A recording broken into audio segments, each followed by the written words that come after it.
Zoltan's avocados. He thought flirt and money were enough to woo me, as if I had not tasted the sickly sweet of other men's charms, equally void of substance or interest in me. As if I should be grateful, as if I had not treated myself to the best restaurants or been flown across the world by better men. He gave me a bag of avocados from his family's farm, half of them rotten.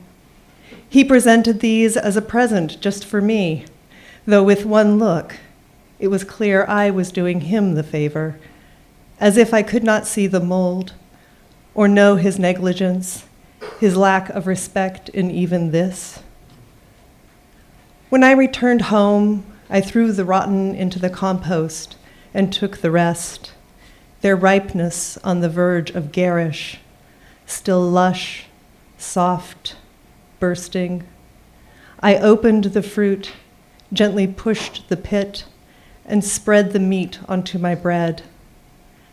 I added salt to season his falsehoods with grounding and to please my tongue in a way he will never know.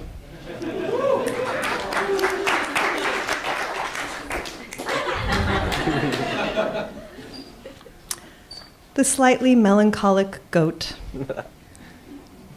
The girl loved her goat, let him clamber on top of her bicycle as she rode around town, gave it all her sprouts and corned beef, groomed its coat, and when he was very good, she would feed him poison oak that she kept in the greenhouse, away from her brothers and their sensitive skin.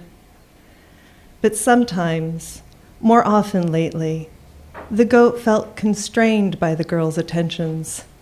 He wanted to leave her yard, climb a mountain, eat some garbage, and drink sour creek water with the Pupukea llamas. They told the most outlandish stories once they had some creek water in them.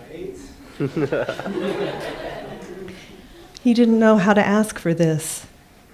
She would talk and talk, tell him her secrets, dark thoughts about girls at school, simple longing for crushes that seemed destined to fail, as even he could see these boys preferred broader shoulders and deeper voices than she would ever have, even with the inevitable whiskey and gin. She would share so much of herself, he felt selfish. He loved her, welcomed her treats, brushes, and the wind in his hair as she glided down hills.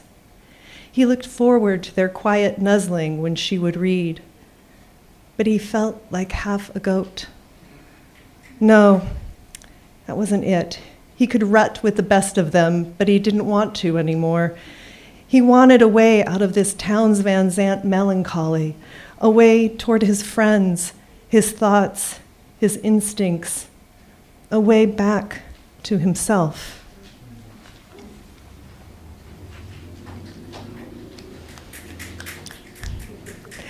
Super Smalls had it all.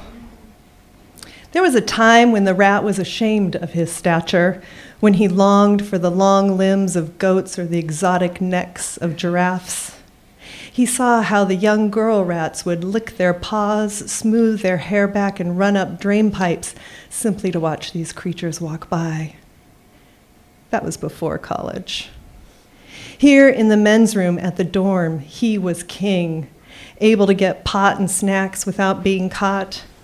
He was, as a result, well-liked, and for those who cared to step on his turf, question the quality of his stash, or sneak a look at one of his rotating groupie girlfriends, he would defecate in their food without a trace or bite them and apologize later for the rabies.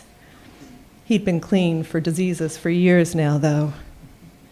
He reveled in his smallness, encouraged young rats to keep themselves at prepubescent statures, told them to stop eating meat scraps and dairy, insisted on raw and vegan diets and workout schedules that were merciless, running and weightlifting until rat jockeys, had they existed, would have envied his minions.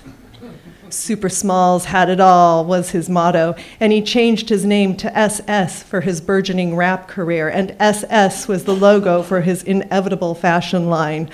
but he could not stop.